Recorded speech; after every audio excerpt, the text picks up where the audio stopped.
All right, ladies, I'm doing this easy content here for you today, but I need to try this hack.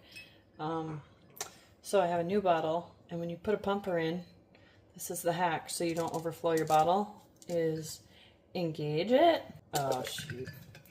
Hold that thought. Let me undo this. So, compress it and stick it in, and I'm not sure, we're gonna try it. Supposedly this is how you get it to not overflow. Don't mind me, it's nap time, but look at that. No overflow, and this is a full bottle. It works. There's your hack.